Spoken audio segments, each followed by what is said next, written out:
welcome back. We are with Mr. Anil Bhavarlal Jain, and in the second segment, we'll be talking about and understanding about the kind of social or socio-economic changes or how Jain irrigation brought changes to a life of a common farmer. So, if you could enlighten us how Jain irrigation has contributed.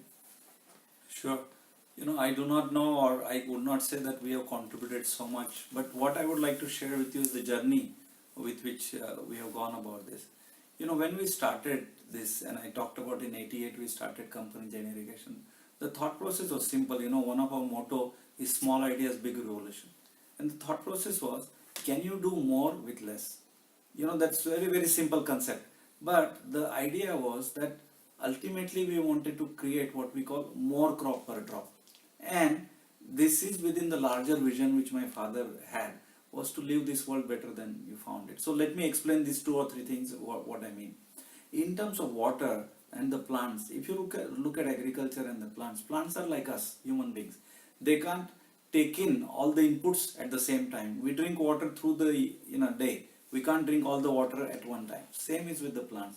If you give them in measured amount, when required, where required, how much required, water and other nutrition, then it should result into more healthier plants. And we went with this concept to the farmer, and that involved a lot of concept selling. So we had to give a lot of knowledge to the farmers, a lot of handholding. But what it allowed farmers, that by using our technology knowledge, the farmers could produce at least 30 to 200% more by using 50% less inputs. So they use less water, they use less fertilizer, less energy, and at the same time they produce more, and this resulted into higher income for farmers. So I would say the most important contribution I would say is what we have provided is that we have focused on creating prosperity for farmers. So selling drip irrigation is just a means and ways, but that did not happen automatically. Drip irrigation is not a magic that you put in, everything is less and you still get far more output. Behind that there's a lot of science and a lot of R&D, a lot of innovation. And that is how we are the only company which has in fact invested into 3,000 acres of research and development farms, where we are creating and working to create new concepts. So I'll share two or three concepts. For example, we are working on the rice, that you can grow rice where you don't see any water on the land by using submersible, under the soil, I would say irrigation. Now, if you think about mangoes, normally in 1 acre there are 40 trees.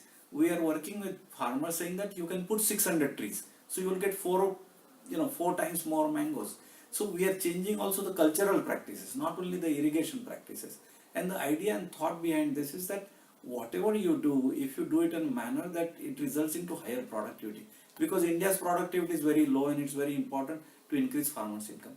And for that we followed various methods. We took farmers to California, Australia in the initial period to show, because we had nothing to show in India.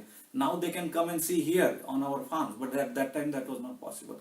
And we used videos, we used all types of new technology, and that is how, and we found that even Indian farmer, who is small, has 1 hectare, 1 acre, 2 acre, maybe illiterate, but they are smart. They could absorb technology and take it further. And as we started with drip irrigation, then we got into greenhouses, and then as we helped the farmers to grow, the next question was, where is the market? Where can they sell? And that is when we started buying from these farmers what they're growing.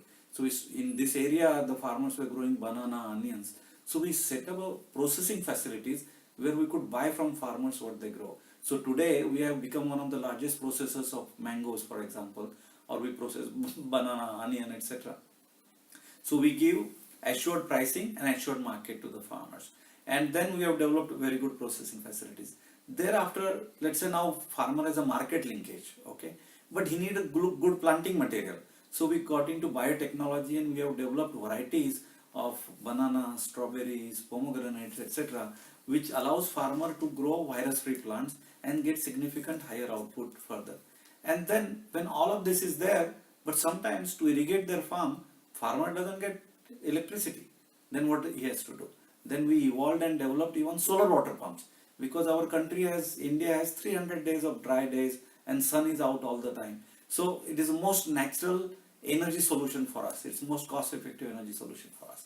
So we worked on that as well. So that way we have been continuously evolving, and I believe now we have created today a very unique company in the world who is working with farmers across entire agri value chain on a basis of creating disproportionate value for the farmers, and while doing so and while ensuring so much of development, at the same time saving all the natural resources, so that you will leave this world better than you found it.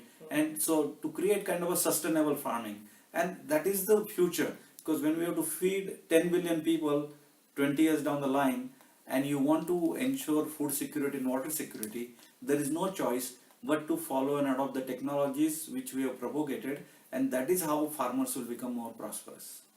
I think Mr. Jain, you really gave us the insights of how Jain Irrigation is extensively getting involved with the agricultural sector. We'll be right back in the third segment.